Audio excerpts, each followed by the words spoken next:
Hello everyone, I am Dr. Vikas Reddy Maddali, Consultant Interventional Cardiologist at Omega Hospitals, Gachipoli.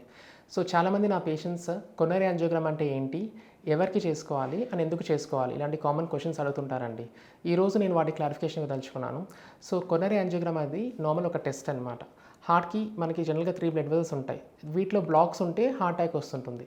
ఈ angiogram అనే test ద్వారా హార్ట్కి supply చేసే blood వెజల్స్లో blocks ఉన్నాయా లేవా అనే ఒక క్లారిటీ మనకు వస్తుందన్నమాట.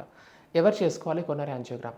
యూజువల్గా చెస్ట్ పెయిన్ వచ్చినప్పుడు, ఎస్పెషలీ షుగర్, బీపీ ఇలాంటి రిస్క్ ఫ్యాక్టర్స్ ఉన్న వాళ్ళకి చెస్ట్ పెయిన్ వచ్చినప్పుడు కామన్గా యాజ్ ఏ కార్డియాలజిస్ట్ నేను ఈసీజీ 2D-కో ట్రెడ్మిల్ టెస్ట్ అడ్వైస్ చేస్తుంటాను. ఈసీజీ 2D-కోలో అన్నీ తెలియవండి. జనరల్గా బేసిక్గా మేజర్ ప్రాబ్లమ్స్ ఉంటే మనకి డయాగ్నైజ్ అవుతుంటాయి.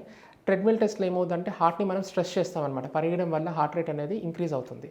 సో దానిలో కూడా ఏమన్నా చేంజెస్ వచ్చినప్పుడు కొరోనరీ యాంజియోగ్రామ్ టెస్ట్ అడ్వైస్ చేస్తుంటాం. సో యూజువల్గా ఎలా చేస్తాం కొరోనరీ యాంజియోగ్రామ్ అని కూడా అడుగుతుంటారు. సో ఇక్కడ హ్యాండ్లో మనకు ఒక ఆర్టరీ ఉంటుంది, రేడియల్ ఆర్టరీ అని చెప్పి. 90% అందరికీ ఆర్టరీ ద్వారా మనం ఒక చిన్న ట్యూబ్ పంపించి హార్ట్ వెజల్స్కి కాంట్రాస్ట్ ఇస్తుంటాం అనమాట.